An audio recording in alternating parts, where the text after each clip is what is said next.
Jornalismo, debate sobre temas que você normalmente não encontra na mídia convencional, participação popular, música de qualidade e muito mais.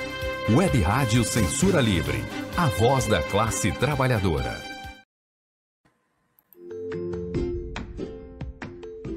Olá, eu sou Lucília Machado, jornalista e diretora da consultoria Acessar Comunicação, Diversidade e Inclusão. Este é o podcast Acessando Lucília, que você ouve e assiste todas as terças-feiras, a partir das 18 horas, na Web Rádio Censura Livre, pelos canais do Facebook e do YouTube. Fique com a gente!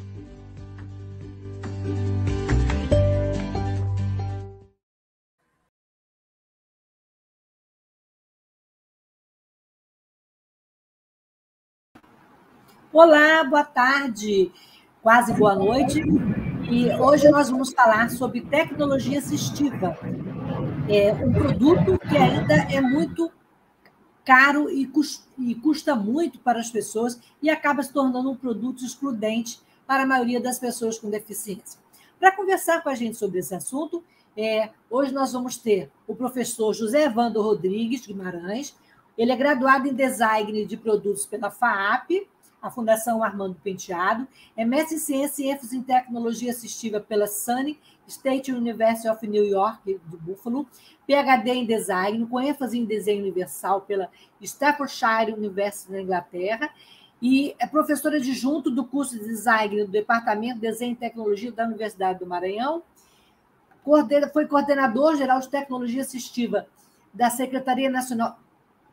Estou confusa, já estou misturando tudo. O Evandro também já foi gestor nessa área, na área de tecnologia assistiva, e junto com o Evandro nós vamos receber aqui o Marco Pellegrini, que também é uma pessoa com deficiência, como eu, né? O Marco, ele é bacharel em matemática, ele também tem uma longa carreira na área da tecnologia assistiva. Ele fez pós-graduação, né, em tecnologia assistiva. Ele foi presidente do CVI Araci Nalim, em São Paulo. Foi secretário adjunto da Secretaria de Estado dos Direitos da Pessoa com Deficiência em São Paulo, né, e no período 2008 2016. E em Brasília, ele esteve à frente da Secretaria Nacional de Pessoas com Direitos com Deficiência de 2017 a 2018. Além disso, o Marco é uma pessoa premiada em várias áreas. E, gente, boa noite, é muito bom ter vocês aqui. Vou me descrever. Eu sou uma mulher branca, de cabelos castanhos escuros, com grisalhos começando a precisar pintar. Estou de óculos com aro dourado, uma correntinha. Estou com batom da cor da boca, uma blusa bege com estampas azuis e amarelas. Estou num ambiente, atrás tem uma porta e um armário branco e uma parede rosa clara. Então, vou começar pela ordem alfabética, né? Evandro, eu queria que você se apresentasse e se descrevesse para os nossos ouvintes nessa noite em que a gente vai falar sobre esse tema tão importante que é a tecnologia assistiva. Bem-vindo, professor Evandro. Obrigado, Lucília, obrigado pelo convite. É um prazer revê-la. É um prazer rever meu amigo e ex-chefe, Marco Pellegrini. Eu sou um homem branco, quase pardo, ou alguns dizem que eu sou pardo, outros dizem que eu sou branco. Eu sou calvo, eu uso um óculos preto e, ao fundo, estou usando uma camisa quadriculada azul e branca e estou, ao fundo da minha imagem, tem apenas uma parede branca. Obrigada, Evandro, pela sua apresentação. Marcos, então, eu queria que você se apresentasse para a gente, descrevesse para os nossos ouvintes. Lucília, obrigado por estar aqui mais uma vez contigo. Prazer, uma satisfação muito grande. Evandro, grande amigo, grande abraço para você, Evandro. Satisfação estar contigo de novo. Chefe nada, viu? Você que manda em mim. Eu sou um homem negro, estou aqui sentado numa cadeira que eu controlo com o queixo, tenho um joystick à minha frente. Eu tenho o cabelo curto, grisalho, e aqui à minha frente tem um joystick e tem aqui os controles da cadeira também. Um suporte do tablet, um painel. numa sala aqui iluminada, de vidro e com alguns adornos na parede. Obrigada, então, Marco, pela sua descrição. Então, vamos começar com uma questão. Muito se fala e se ouve falar em tecnologia assistiva. Mas, afinal de contas, o que é uma tecnologia assistiva, Evandro? E para quem ela é útil? Bom, tecnologia assistiva chegou no Brasil primeiro com o nome de ajudas técnicas, né? A utilização de equipamentos dos mais diversos, envolvendo eletrônica, mecânica, para oferecer autonomia para a pessoa com deficiência, né? E cada tipo de deficiência, claro, requer um tipo diferente de tecnologia assistiva. Tecnologia assistiva é uma atividade multidisciplinar, né? E interdisciplinar, transdisciplinar, ela é pluridisciplinar. Então, é um contexto bastante amplo, né? É uma atividade muito ampla em tecnologias envolvendo mecânica, eletrônica, eletricidade, informática e medicina, enfermagem, fisioterapia. Então, para se gerar tecnologia assistiva, é necessário um espectro relativamente largo de diferentes profissionais. No Brasil, a tecnologia assistiva tem se desenvolvido relativamente bem, né, em relação ao tempo, né, que ficou parado, né, e muito exíguo o processo de desenvolvimento, mas nas últimas décadas a gente tem visto um desenvolvimento relativamente bom, mas ainda falta muita coisa, justamente pela multidisciplinaridade da atividade e da complexidade da atividade. É uma atividade extremamente complexa e, ao mesmo tempo, apaixonante, né? Muito bom. Marco, eu esqueci de dizer um detalhe importante, que eu também sou uma pessoa com deficiência e estou sentada na minha cadeira de rodas, como você está sentada na sua, que são tecnologias assistivas que nos facilitam no cotidiano. Então, eu queria fazer uma provocação. Qual a importância de uma tecnologia assistiva para uma pessoa com deficiência, como nós, como eu, como você, pessoas tetraplégicas? Qual a diferença que esse aparato traz para a sua vida? Olha, Lucília, eu não consigo responder essa pergunta sem passar pela minha história um pouco. Então, eu estou há 30 anos aqui nessa condição, né? E eu só consegui retomar minha vida, muito impulsionado, inclusive, pela necessidade de criação dos filhos, graças à tecnologia assistiva. Porque eu tive uma dificuldade muito grande na época, não existia lei de cotas, não existiam pouquíssimas soluções no Brasil, praticamente nada, era muito rudimentar. E eu só consegui, no momento em que eu fui buscar fora do país uma cadeira motorizada que eu controlasse com o queixo e produzisse algumas soluções de forma artesanal, com os amigos, só a partir desse momento é que eu, chegando no INSS, com autonomia, empoderado com esses equipamentos, é que eles tiveram a coragem de ligar para a empresa e dizer que eu queria voltar a trabalhar, e isso foi o início, né, o reinício de toda essa trajetória. Então, a tecnologia assistiva é um pilar fundamental, com autonomia e com independência que a gente consegue, de fato, retomar as atividades do dia a dia, ser protagonista da própria vida. E a gente estava comentando nos bastidores sobre o preço da cadeira que o nosso amigo Marco usa, que é orçada em dólares, né, Evandro? E por que ainda esses equipamentos, esse instrumento tão essencial para a vida das pessoas com deficiência, ainda é inacessível para a maioria das pessoas com deficiência? É para mim ou para o Marco? Para você, depois o Marco complementa. Muito bem. Olha, uma cadeira como a do Marco envolve várias áreas de tecnologia, né? Envolve tecnologia dos materiais, envolve engenharia, envolve física, envolve eletrônica, uma série de exigências técnicas de diferentes áreas do conhecimento, né? Para se gerar um equipamento com esse nível, né, nós precisamos primeiro ter os profissionais com a habilitação para desenvolver um projeto com esse nível de complexidade. Falando assim, da cadeira do Marco, né, sem mencionar tudo que ela faz, ela pode colocar o Marco de pé, ela pode colocar o Marco deitado, ela pode colocar o Marco sentado, inclinado, tem toda uma regulagem que ele mesmo pode acionar. E ela tem um sistema de controle computadorizado, com joystick, com uma interface adequada para o Marco poder operá-la. Então, gerar um produto com esse nível de sofisticação não é barato, né? Então, na ponta da linha, no final, ela vai ficar cara.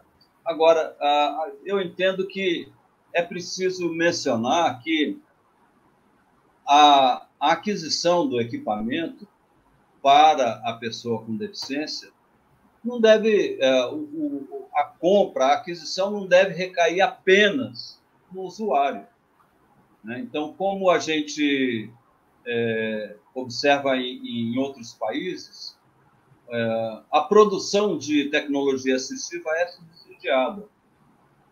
A entrega do equipamento também é subsidiada.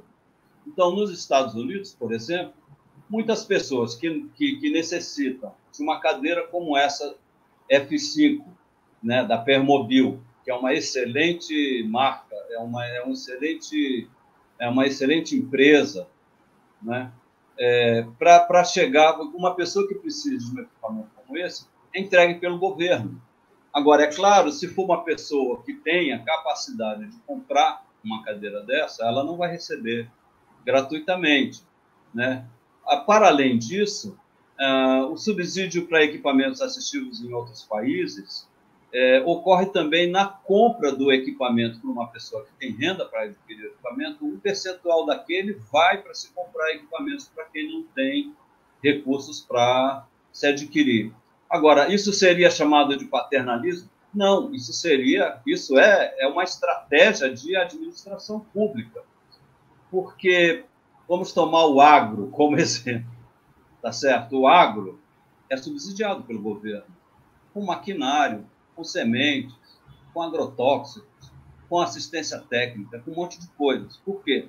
Porque o agro, ele cria recursos, né? Ele cria renda. Uma pessoa que não tem um equipamento, ela torna-se gasto para o Estado. E ela não produz. Uma pessoa com deficiência que tenha seu equipamento, que tenha autonomia para estudar, para trabalhar e para gerar recurso, é uma justificativa mais do que suficiente para se entregar para a pessoa com deficiência um equipamento adequado, para que ela possa produzir, para que ela possa contribuir com o desenvolvimento do país. E, para além disso, é comprovado cientificamente, né? Eu gostaria até de citar o trabalho do professor William Mann e professora Machiko Tomita, que publicaram um artigo muito interessante que demonstra claramente que as pessoas com deficiência que possuem um nível de autonomia para exercer várias atividades da vida diária, relativas à higiene, alimentação, comunicação, vestuário e lazer também, né? Elas não vão ao médico com a mesma frequência do que aquelas pessoas que não têm autonomia e nem um outro aspecto muito importante do ser humano é a privacidade. Então, se você tem um bom equipamento que garanta um mínimo para a sua autonomia, pelo menos das tarefas da vida diária, envolvendo, inclusive, autonomia para escrever uma carta, para se comunicar com seus amigos, com privacidade, essas pessoas não adoecem com a mesma facilidade do que as pessoas com deficiência, que não têm seus equipamentos e não têm um mínimo de autonomia. E a pessoa com deficiência que fica doente, ela não gera, não contribui economicamente, e ela acaba por custar mais caro para o Estado.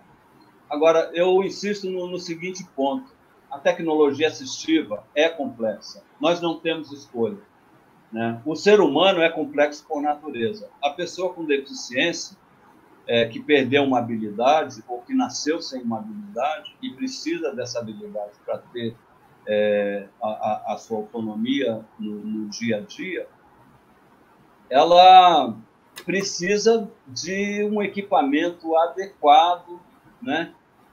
E que satisfaça esse nível de complexidade da devolução da habilidade. Então, voltando à cadeira do Marco, que é um excelente exemplo de nível de complexidade técnica na tecnologia assistiva, não dá para fazer um produto desse, um equipamento desse, com baixo custo. O baixo custo na tecnologia assistiva é possível, né? Vocês conhecem um trabalho que eu fiz há muitos anos atrás, a lupa eletrônica de baixo custo, que depois você mostra para a gente. Tá bom, se puder mostrar com imagem, se eu conseguir. Tá, eu vou só passar para o Marco complementar, e aí depois você conta um pouco desse seu trabalho tão importante, né, e necessário da tecnologia de baixo custo e que traz os instrumentos para a vida das pessoas com deficiência. Marco, então, voltando à pergunta que eu fiz para o nosso colega Evandro, por que ainda é tão inacessível e de alto custo essa tecnologia? E esse cenário no Brasil, como é que você vê hoje, né? Depois a gente ouve o Evandro também, para saber o que mudou, a gente avançou, como é que estamos em relação às políticas públicas? Vocês que foram 2 homens que estiveram lá, né, no topo e viram de perto toda essa engrenagem dos bastidores, né, Marco? Por que ainda é tão caro e por que a gente ainda tem que sonhar tanto com tecnologias para que a nossa vida seja mais fácil? Lucília, foi muito bom é muito bom chegar nessa pergunta, porque ela tem uma complexidade aí, são vários elementos. Para que a tecnologia, primeiro, é sobre a ótica, né? Sempre me perguntam, puxa, quanto custa a sua cadeira, ou quanto custa a automação que você tem na sua casa? E eu digo, custa muito mais barato do que não viver. Essa é a minha primeira resposta. E o segundo ponto é que a tecnologia assistiva ela não pode ser vista como uma despesa, mas sim como um investimento, como o Evandro vinha abordando. E como investimento não é investimento pessoal. Esse é um investimento que é da sociedade, que cabe ao Estado fomentar e de várias formas. Então, uma das formas, ela começou a acontecer de uma forma organizada quando, no estabelecimento do Plano Viver Sem Limites, eles criaram uma rede de tecnologia assistiva. Então, tinha um ponto de coordenação, que era aqui o Instituto Renato Acher, aqui em Campinas, que coordenava esse trabalho com várias universidades. E, para fomentar isso, o governo investiu, né, colocou algumas linhas, e isso criou um aprendizado. Naquela época, nós fizemos parte, eu participei, junto com a Universidade de São Paulo, aqui com alguns projetos, que nós iniciamos na Secretaria de Estado, com investimento de Estado, e depois deu continuidade pela FINEP. E isso foi gerando um aprendizado. Então, no início, o resultado do investimento foi que vários produtos que ficaram na prateleira, ficaram lá a nível de protótipo, porque não estava prevista uma etapa de produtização e de colocação no mercado desses produtos. Aí, numa segunda etapa desse aprendizado, o segundo edital saiu melhor, porque ele solicitou que fosse em conjunto uma empresa para produzir, para fazer aquilo virar um produto, e a universidade, a academia, para desenvolver isso. Então, nós conseguimos chegar a alguns resultados de fato. Então, o controle de cadeira motorizada começo dessa cadeira, teve alguma coisa de impressora Braille, de impressão de bancária, né, de status bancários. Alguns produtos chegaram a ser concluídos nessa fase. Então, esse é um enfoque que o governo precisa e deve continuar. O que nós vemos atualmente no plano que foi lançado recentemente, alardeado pelo atual governo, é um plano completamente inócuo e desarticulado e que não faz sentido. A gente não consegue enxergar ali um produto e essa rede que existia antes foi desarticulada. Me parece que eles lançaram alguma coisa focada em doenças raras, etc., mais recentemente, mas que eu não conheço a consistência desse trabalho ainda, ele não foi apresentado de forma ampla. Uma outra área de investimento para que essa tecnologia ela aconteça também é no estímulo à indústria. Quer dizer, então, de que forma se pode subsidiar, de que forma se pode organizar essa indústria? O que nós percebemos é um total desatendimento dos órgãos de controle. Então, no caso a Anvisa, quando se trata de alguns tipos de equipamentos, né, em outros casos, outras áreas de governo também, que Denatran, por exemplo, se investe fortemente aí, tem alguns fabricantes transformadores que investem fortemente para criar um veículo, criar uma situação melhor, só que não consegue depois homologar isso. Isso se arrasta por 2 anos, 3 anos. Nós temos histórias absurdas do empresário dirigir o veículo até lá, o Denatran vai mostrar, escuta, está aqui, isso existe. Vocês não vão olhar o papel que eu mandei, não vão aprovar isso, quer dizer, é um total descrédito, né? Desatenção à nossa área. Também na Anvisa é a mesma coisa. Nós levamos muitos anos para conseguir ter um processo de aprovação, de homologação de cadeiras de rodas que fosse coerente, que tivesse consistência, que tivesse lógica. Nós passamos muito tempo sem conseguir aprovar nada. Recentemente, um fabricante, a própria Pernambuco, que teve aí no país, não queria citar, mas é um fato. Vieram para o Brasil tentando se estabelecer aqui comercialmente, mandaram para cá um executivo deles. Eles desistiram de atuar no país diante da burocracia que se estabeleceu. Eles passaram aí 2 anos investindo e não conseguiram vencer a burocracia nesse processo. Então, assim, para que essa área funcione, para que as tecnologias alcancem as pessoas, e são muitas hoje, né? A diversidade e a complexidade é grande, então a gente precisa de uma articulação, de uma organização muito maior do que essa que a gente tem conhecido, né? Nós temos capacidade de gerar isso na academia, nós temos interesse da indústria nisso, né? Existem pessoas que já despertaram atenção para essa nossa área. É uma área rica. É o caso, por exemplo, dos ônibus rodoviários. Os ônibus rodoviários hoje eles têm uma solução de poltrona móvel que era inédita. Não existia no país uma forma de embarque da pessoa com deficiência dentro do ônibus. Foi desenvolvida a partir de uma norma técnica BNT, um debate intenso, uma atuação do Ministério Público para fazer a coisa acontecer. Saiu um resultado e tem um fabricante. Quer dizer, alguém está produzindo, está gerando emprego e está atendendo a pessoa com deficiência. Só que o governo precisa, de fato, se debruçar e dar atenção e colocar gente capaz de fazer com que essas coisas aconteçam. Evandro, então, obrigado, Marco, pela sua resposta. Evandro, então, de lá para cá, desse tempo que o Marco falou, do Plano Viver Sem Limite, hoje nós temos, nesse, diria, desgoverno, um quadro, né, que falta investimento, que falta vontade política, E a gente sabe como é que anda na universidade essa contrapartida, esse pensar acadêmico em soluções alternativas. Eu sei que você atua nessa área e que você já fez muitas coisas que contribuíram e contribuem para as pessoas de deficiência tenham acesso às tecnologias. Eu queria que você falasse desse importante papel dos institutos, da universidade, e nos falasse um pouco do seu trabalho. A gente vai ter um intervalo às 18h30, mas você vai falando e quando chegar às 18h30 a gente dá um corte para o intervalo e a gente volta, tá, Evandro? É muito importante falar desse seu trabalho, dessa importância da universidade estar pensando, discutindo sobre isso. Muito bem. Como eu já tinha mencionado, e o Marco também, houve um desenvolvimento interessante em relação à tecnologia assistiva nas últimas décadas, né?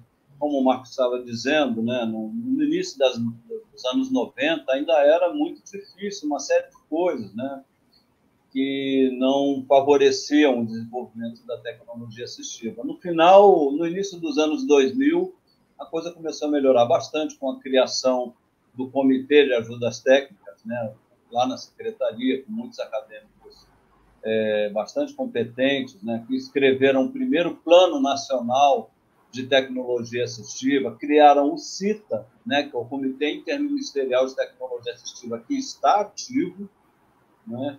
Nos últimos anos, algumas coisas foram feitas, né, mas não com a mesma potência que foi feito inicialmente no início dos anos 2000, mas nós temos agora um novo centro de tecnologia para o paradesporto, né, que foi criado lá em Uberlândia.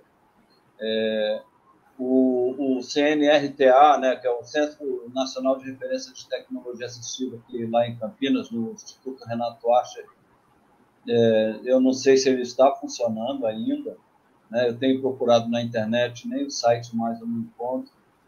Então, em relação à universidade, hoje nós ainda não temos, nas universidades públicas, o número de cursos relativos à tecnologia assistiva que justifique, né, que seja adequado para as dimensões do Brasil.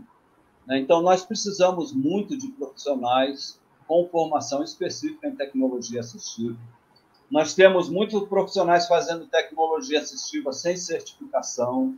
Nós temos no mercado cadeiras de rodas sem certificação, sem homologação, devidamente, como o Marcos estava dizendo. Então, eu entendo que, atualmente, é necessário um olhar mais cuidadoso em relação à academia e à tecnologia assistiva e à formação de profissionais específicos em tecnologia assistiva, não apenas pela necessidade atual que o Brasil tem nessa área, mas a gente precisa pensar também em relação ao envelhecimento da população brasileira, né? Pouca gente sabe, mas o maior número de usuários de cadeiras de rodas é dos idosos, né? Não só no Brasil, mas em outros países também. E nós precisamos formar profissionais em várias áreas, né? Dada a multidisciplinaridade da atividade, na área de engenharia, nas áreas médicas, que possam acompanhar e contribuir para a tecnologia assistiva, né? Mas eu, como professor, né, como acadêmico, eu preciso registrar o seguinte: a tecnologia assistiva é uma atividade apaixonante para quem gosta de tecnologia assistiva. E não raramente eu me vejo em alguns jovens alunos se encantando com a tecnologia assistiva, sendo mordido pelo bichinho da tecnologia assistiva, como eu fui, né? Marco conhece a minha história. A primeira vez que eu vi a perna mecânica, né, a prótese, que é utilizada na Paralimpíada atualmente, com aquela lâmina de fibra de carbono, isso foi em 92, no programa do Jô Soares. Aquela noite eu nem dormi, que eu descobri que era aquilo que eu queria fazer da minha vida, né? Trabalhar desenvolvendo equipamentos para devolver habilidades e oferecer mais potencialidade física para pessoas que tivessem perdido alguma habilidade. Então, eu vejo que vários aspectos em favor da tecnologia assistiva no meio acadêmico. Primeiro, o povo brasileiro é extremamente criativo. Isso ninguém pode negar. Segundo, tecnologia assistiva é uma atividade encantadora, que eu tenho visto estudantes, ex-alunos que agora são professores, desenvolvendo equipamentos de tecnologia assistiva. Atualmente, eu estou orientando, eu não posso nem dizer que eu estou orientando, porque o aluno está tão encantado com o assunto, que ele ganhou uma autonomia muito interessante em fazer o trabalho dele. Ele é do departamento de física da minha universidade, e eu fiquei encantado, né, de ser convidado por um estudante do departamento de física para ser orientador do trabalho dele na avaliação de centros de gravidade e centros de massa em cadeiras de rodas para basquete e rugby, né? Então, atualmente, a gente vê com muito mais frequência estudantes interessados em tecnologia assistiva. Então, isso é um sinal muito bom no sentido de nós prepararmos profissionais nessa área pelo Brasil todo. Agora, é sim necessário uma iniciativa lá de Brasília, né, na criação de cursos, na criação de institutos semelhantes ao que era, ou que não sei como é que está o CNRTA, né, que sejam referências para as nossas universidades e que funcionam, como o Marco estava falando, como um hub, né, como um centro de coordenação de trabalhos espalhados pelo Brasil. Aquele formato dos núcleos de tecnologia assistiva nas universidades prometia muito, né? Os editais ligando a empresa com a academia também foi uma estratégia bastante interessante. O último edital que eu vi de tecnologia assistiva foi apenas para empresas, né? E nós temos muito o que fazer ainda. Mas, como eu disse, nós temos muitas coisas ao nosso favor também, né?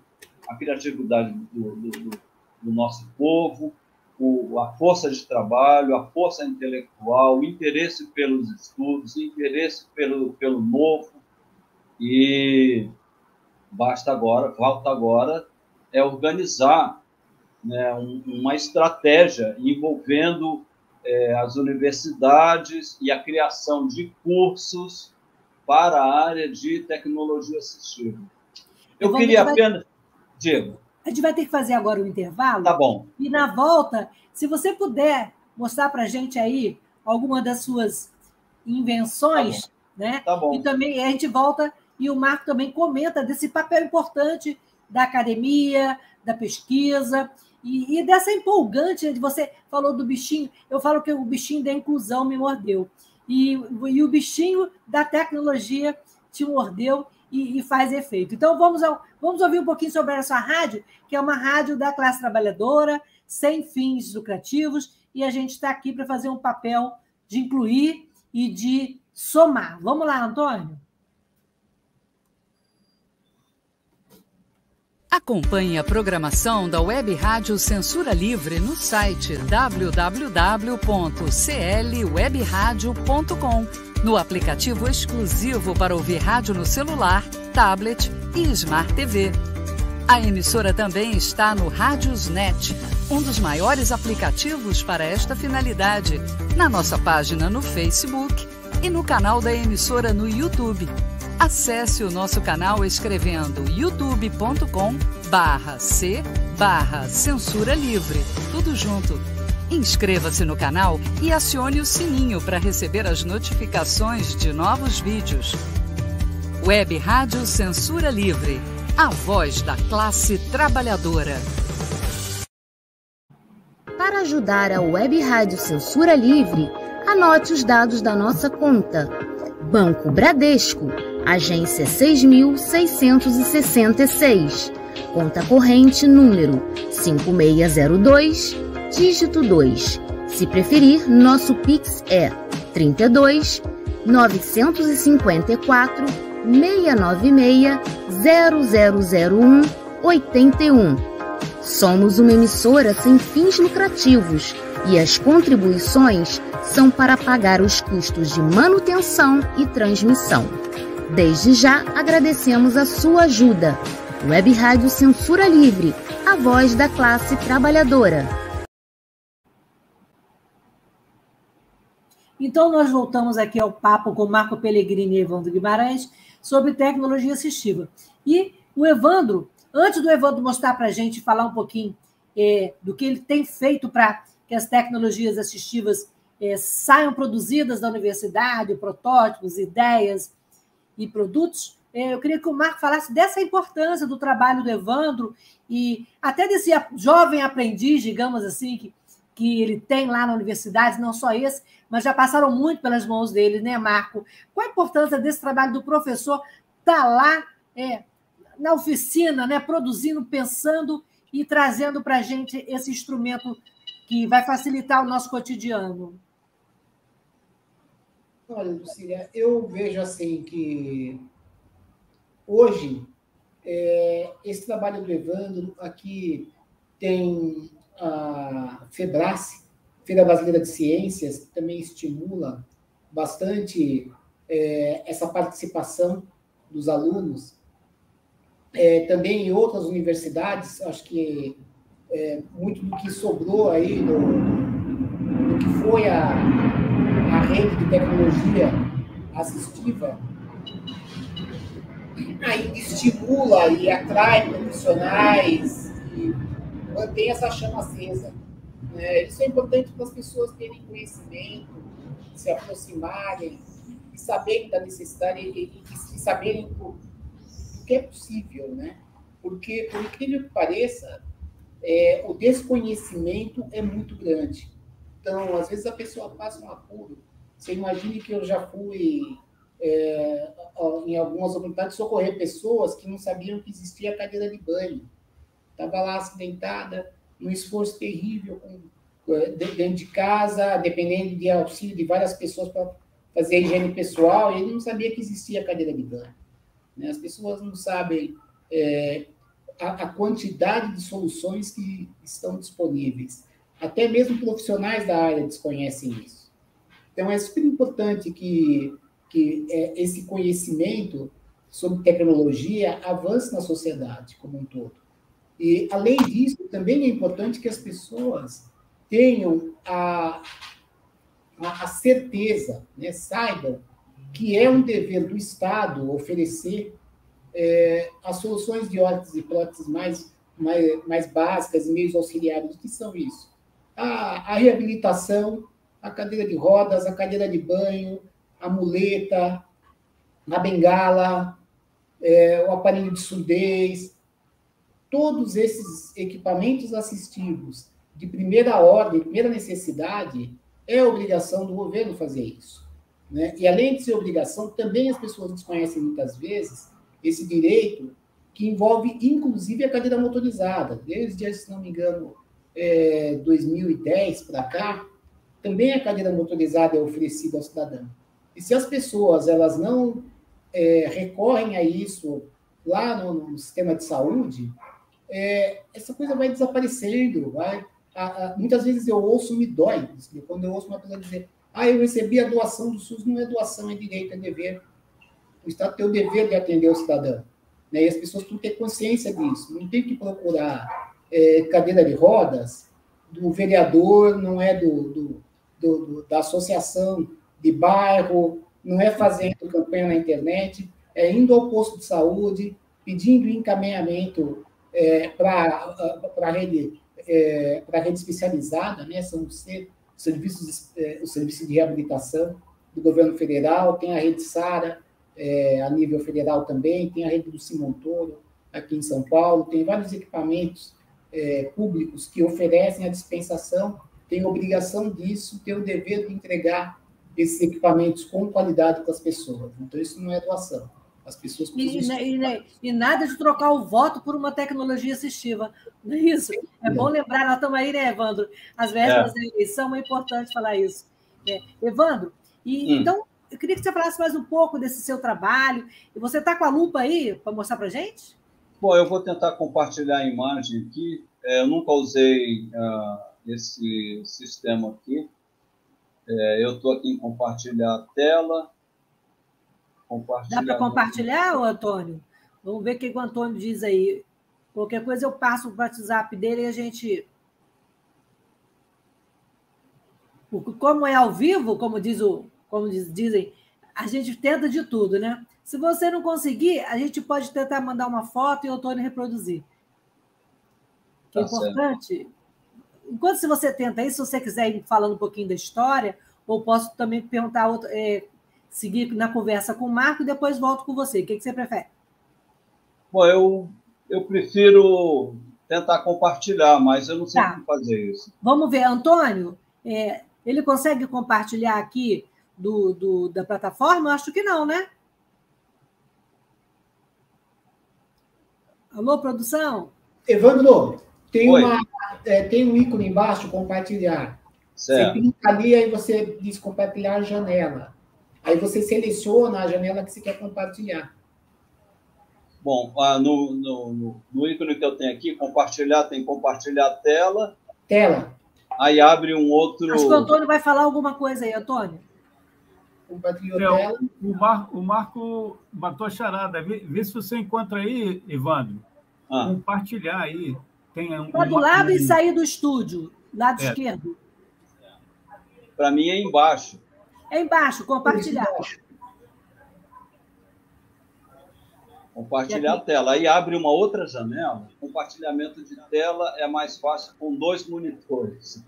Compartilhamento de tela funciona melhor com um computador potente. Bem, então, se você quer passar para o Antônio? Antônio, uma janela. Bom, consegue? achei aqui. Achou? Aqui falou uma janela. Então...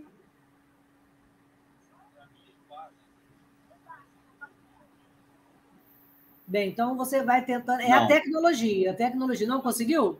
Não. Está aqui, eu vou liberar para você aqui. Tá bom. Tenta novamente. Porque é importante a gente conhecer esse trabalho produzido lá na universidade, nos bastidores da tecnologia, sem tantas condições, né? Mas que é muito importante, né, Marco? Você está sem som. Sim, muitas soluções. É interessante, Lucília, quando a gente mostra isso. Porque ele vai conseguir. Só um instantinho, Marco. Parece que ele vai conseguir. Joia. Conseguiu aí, Evandro.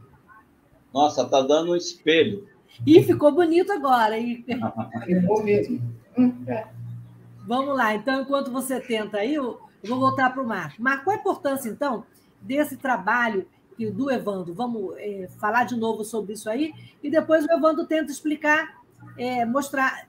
Se você tiver uma foto da lupa, manda para o meu WhatsApp que eu passo aqui para o Antônio compartilhar. Combinado. Então, vamos lá. Voltando, então, para o Evandro. Evandro, fala, então, desse trabalho, como é que foi essa lupa manual que fez tanta diferença?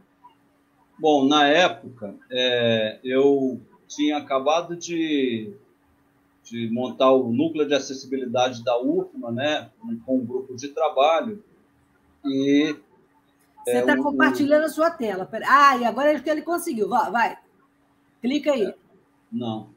Conseguiu, Antônio? Não, né? Manda para mim que eu vou passar para o Antônio.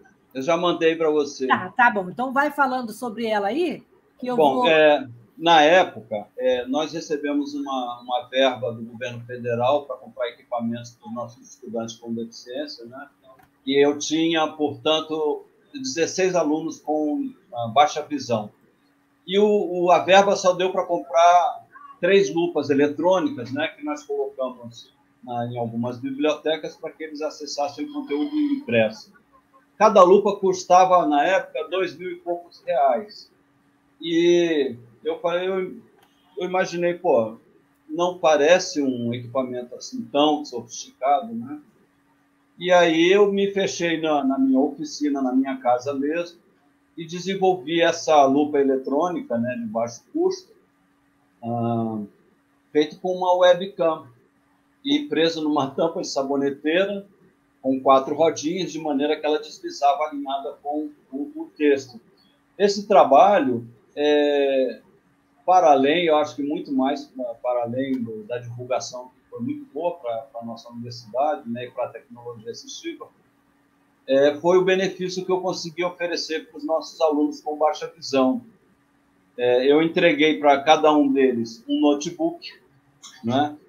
Ao invés de gastar dinheiro com o equipamento apenas, eu comprei notebooks para eles e, junto com o notebook, a lupa eletrônica, que é semelhante a um mouse, né? De maneira que eles podiam acessar. Na época, eu conseguia produzir uma lupa dessa por R$ 42. Hoje, ela custaria por volta disso, no máximo R$ 50. E no mercado, quanto custa uma lupa desse tipo? A última vez que eu vi estava custando R$ 600, né? Mas eles utilizam. Mas é necessário se fazer justiça pelo seguinte fato: essas que custam R$ 600, elas têm realmente uma câmera com mais qualidade ótica, né? E com mais qualidade de captação de imagem. Junto com a lupa vai um software que você pode mudar os contrastes, né? Fazer branco e preto, preto e branco, ou então laranja e azul, e mudar as cores de acordo com a patologia que a pessoa tem. Mas foi interessante de se divulgar que é possível, sim, com um pouco de boa vontade, criatividade, né, e algum conhecimento técnico, se gerar equipamentos de boa qualidade e com uma boa performance e com preço bem mais reduzido, né? É claro que... Evandro, me permite um gancho? Pois não.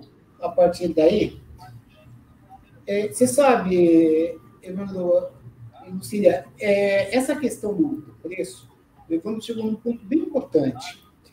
Né? Quando a gente diz que precisa de um estímulo de governo, de uma estratégia para que isso se estabeleça, por quê? Porque você fazer manualmente isso, e é o que a universidade vem fazendo, e até o que tem atendido muita gente, você mede aquele custo do material que você gastou. Né? Então, você fala, custa isso. Agora, você não tem uma empresa oferecendo uma solução, e não tem uma rede de assistência técnica, não tem um atendimento, fazer os upgrades necessários, os ajustes. Então, isso é um negócio, né? Se estabelece aí uma ação de mercado que não é só o custo do material que é empregado. Né? Nós temos vivido no Brasil muito essa situação de dar a própria solução no guincho de transferência, até, né, arrepia os cabelos, mas adaptações veiculares feitas no fundo da garagem, que aí não passa por nenhum tipo de fiscalização, de homologação, de muita solução que o amigo, o engenheiro, o técnico faz, só que isso não desenvolve um mercado de tecnologia assistiva. Então, a universidade ela tem um papel importante de demonstrar isso, né, que é possível, que se dá para fazer, mas nós precisamos estabelecer um mercado. Então, eu experimentei um braço robótico por um período, que eu conseguia comer só usando o joystick, beber água, abrir uma porta. Sensacional, custa também alguma coisa em torno de 25, 30 mil dólares. Né? Aí você fala, puxa, mas o que tem aí dentro não custa ali metade, é verdade. Só que manter o atendimento ao cliente para oferecer isso custa. Né? Hoje, no Brasil, sequer nós temos uma rede de pós-venda de cadeiras de rodas. O equipamento mais básico que existe. Você não tem a presença do fabricante nem sequer nas capitais. Nem sequer nas capitais você tem a presença do fabricante. Então, a garantia ela é oferecida, ela não é oferecida na prática. Então, quando o sujeito está lá em Belo Horizonte, ele precisa de lançar a mão da garantia, o sujeito vai falar, põe a cadeira na transportadora, manda aqui para a fábrica, em X lugar. Isso não é garantia, isso não é pós-venda. né? Então, a gente precisa estabelecer uma rede de atendimento de fato. Eu acho que isso é importante a gente conseguir enxergar e buscar essa solução enquanto país, né? Eu acho que agora, Marco, a gente vai conseguir ver as fotos do trabalho do Evandro. O Antônio vai colocar aí para gente? Por enquanto, uma foto só. Ah, eu coloquei mais duas lá para você, ver se você Isso, consegue. agora, por enquanto, uma foto. Tá, então vamos lá na primeira. Enquanto o Antônio coloca, o Evandro pode ir falando para a gente. Essa foto é a lupa, né, Antônio? Né, Evandro? Bom, eu não estou vendo... Eu estou vendo só uma imagem de um avatar. Não, tá a foto aí, você deve estar atrasado só. Mas é a sua câmera, assim. É a sua lupa que está... Muito bem. Como eu não sei qual é a foto. É a primeira foto. Tá bom. Então, a gente está vendo aí a lupa eletrônica feita com uma tampa de saboneteira, com uma webcam presa nessa tampa, né, e um chassi de acrílico que segura o conjunto para ela deslizar alinhada com o texto e aparecer na tela alinhado, né? Era uma queixa que os alunos tinham com a lupa que eu tinha comprado, né, pronto, que não tinha rodinhas, né? E atualmente algumas empresas já estão fabricando a lupa com rodinhas. Eu realmente não estou vendo a imagem até agora. A imagem que passa é aquela mesma. As outras fotos você consegue colocar, Antônio? A ação do Evandro chegou a incomodar vários fabricantes. Isso. Aí tem a outra foto da inovação e inclusão social, aquela caixinha. Eu estou vendo agora. E aí, e para além dos alunos da UFMA, né, depois que foi divulgada em rede nacional, né, no jornal Hoje, da Rede Globo, e posteriormente no Jornal Nacional, e várias pessoas do Brasil todo, né, entraram em contato comigo e eu comecei a fabricar e a entregar a preço de custo, né? Só o custo do material, nem mão de obra não tinha, apenas o material mesmo. E foi uma maneira de contribuir, né, para a tecnologia assistiva do nosso país, não com o equipamento propriamente, mas espalhar a palavra da tecnologia assistiva, né, que é possível se fazer. Agora, bom, isso aí foi um projeto que nós fizemos nos Estados Unidos durante o mestrado. Era uma ferramenta para ficar nas bombas de gasolina self-service nos Estados Unidos para os idosos utilizarem, porque eles não tinham força para apertar o gatilho do bico da gasolina, né, da bomba de gasolina, e isso aí encaixava na pistola da gasolina e funcionava como uma alavanca e eles conseguiam acionar a gasolina. Esse trabalho foi publicado pela Universidade de Nova York, né, como um trabalho lá do nosso laboratório, do qual eu era estagiário também.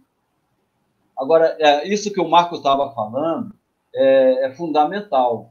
E nessa nota do Marco dizer que uma coisa é você realmente fazer manualmente na universidade, entregar, né, sem assistência técnica, sem todo um aparato necessário para dar suporte para a tecnologia assistiva, né? Esse trabalho foi um trabalho praticamente emergencial, né? E aí, nessa linha, eu gostaria de comentar aqui o trabalho hercúleo das empresas brasileiras que fazem tecnologia assistiva. A gente sabe que ser empresário no Brasil não é moleza. Quando você contrata um funcionário, você está pagando 2, não é?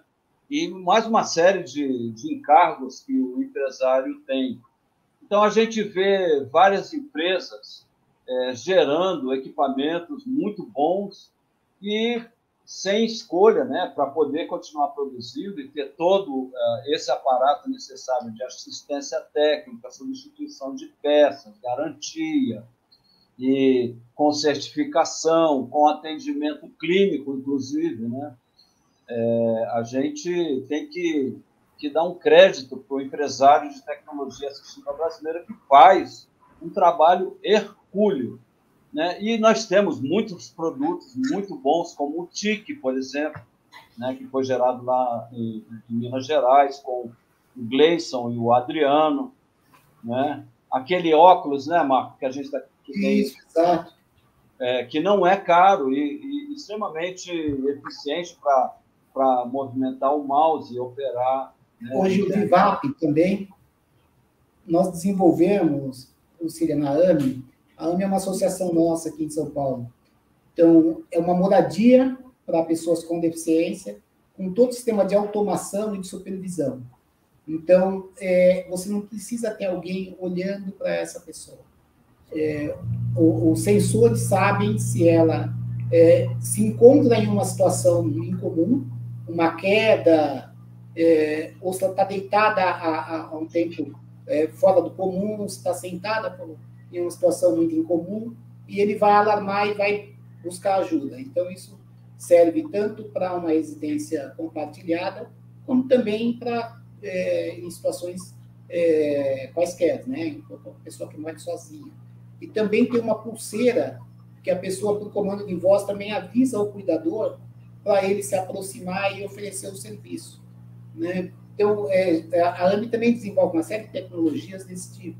O ICOM, que é essa central de intérprete de Libras, né, que a gente oferece aí para todo o sistema de computação de telefonia, também foi um desenvolvimento da AME. Então, tem vários desenvolvimentos que a gente vem oferecendo, vem buscando, e buscando formas de sustentabilidade para isso, né? Hoje a gente está lutando bastante para conseguir colocar essa residência em funcionamento, né?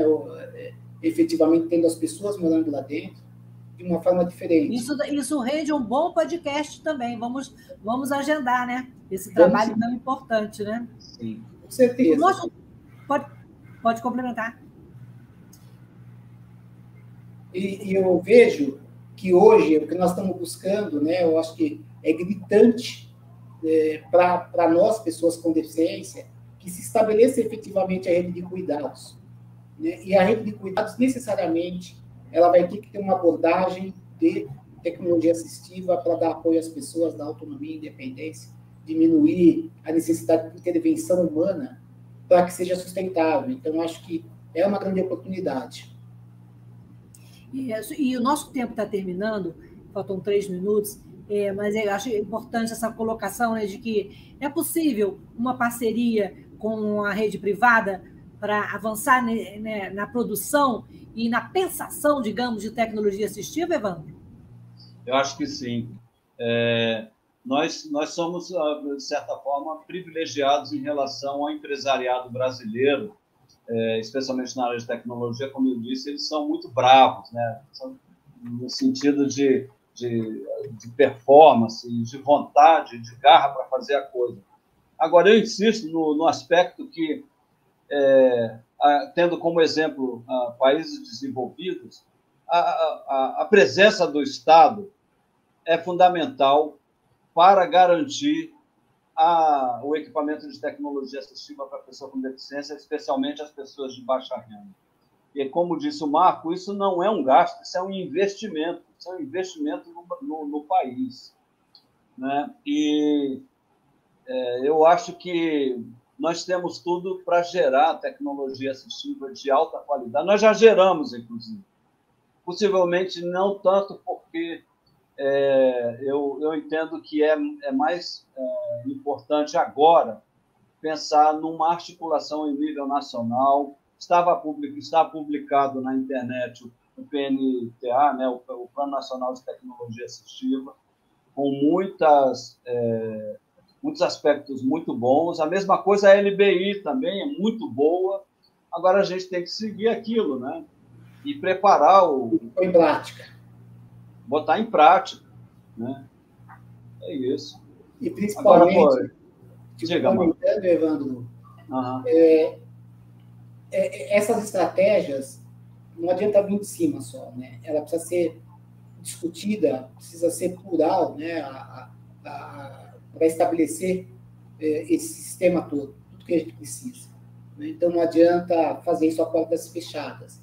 É preciso fazer com muito diálogo, com uma ampla rede de debate, que envolva a academia, que envolva a indústria e que envolva o usuário. Porque senão, não para em pé, a coisa não acontece. É o que a gente tem assistido o tempo todo nesses últimos anos. Meninos, e seu recado final vai para quem, Evandro? Depois o Marco também manda o seu recado final para quem e por quê, né? Um recado aí para esse final de noite. O meu recado final vai para o meu orientando Júlio, que está avaliando centro de gravidade e centro de massa em cadeiras de rodas, né? É um trabalho muito, muito interessante que ele fez. Eu estou revisando o trabalho dele. Conteúdo muito bom, com uma parte histórica muito bonita em relação ao paradesporto no Brasil.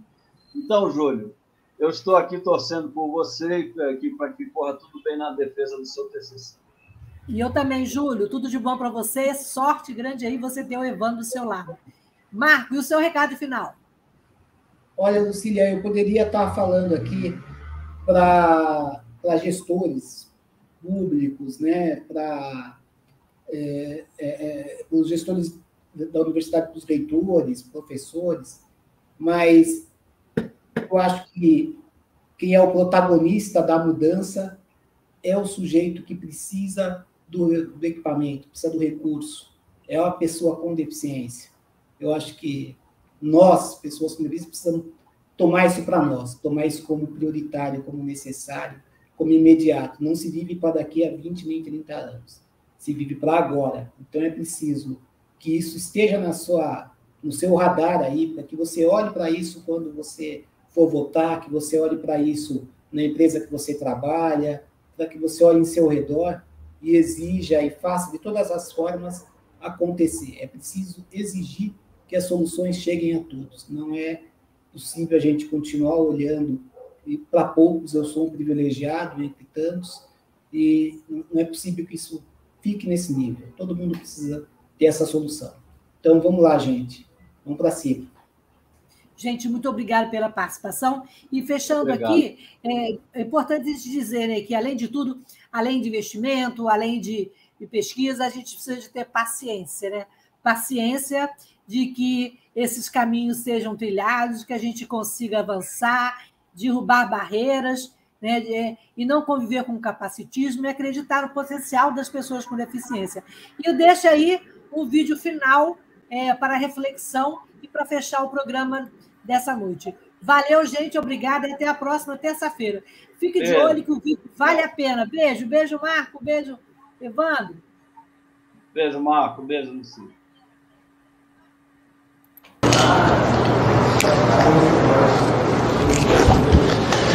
Meu nome é Pedro Pimenta. Em 2009 eu tive uma meningite onde foi me dado menos de 1% de chance de sobreviver. O preço dessa sobrevivência foi a amputação de braços e pernas. Hoje eu vivo uma vida 100% independente através do uso de próteses. Eu tinha 18 anos na época, né? E houve um momento que eu peguei uma infecção hospitalar. E ali, literalmente, os médicos falaram: despede da sua família, porque a chance de você sobreviver a essa cirurgia é muito baixa. Eu dava muito medo pensar que eu ia viver num mundo que não é feito para quem não tem partes dos braços e das pernas, agora ter que me adaptar. Quando a gente foi pesquisar sobre como seria a minha vida, as respostas foram muito desagradáveis, né? Eles estavam tentando me condicionar a pensar numa vida numa cadeira de rodas e com um cuidador ao meu lado. Nada contra, né? Eu acho que a cadeira de rodas é uma ótima ferramenta, foi para mim, mas eu pensava, poxa, mas se dizem que eu vou conseguir dar 10, 20 passos, por que eu não consigo dar 100, 200, sabe? E dali eu parti para minha reabilitação. E aí veio a oportunidade de eu ir para os Estados Unidos.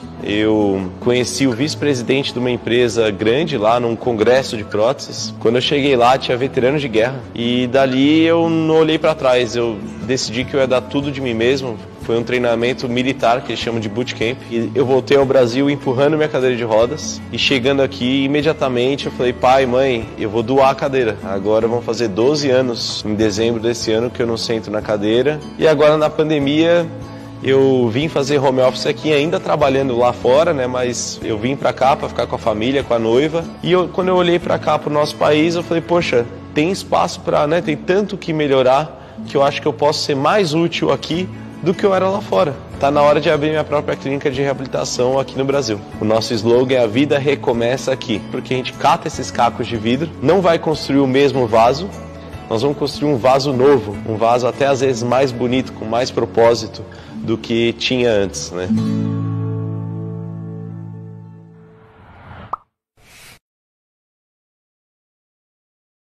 Lindo, realmente. Muito bom. Valeu, gente. Um abraço, um beijo. Gostei. Jornalismo, debate sobre temas que você normalmente não encontra na mídia convencional, participação popular, música de qualidade e muito mais. Web Rádio Censura Livre, a voz da classe trabalhadora.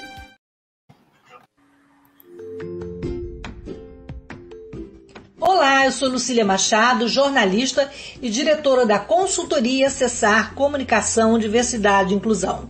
Este é o podcast Acessando Lucília, que você ouve e assiste todas as terças-feiras, a partir das 18 horas, na Web Rádio Censura Livre, pelos canais do Facebook e do YouTube. Fique com a gente!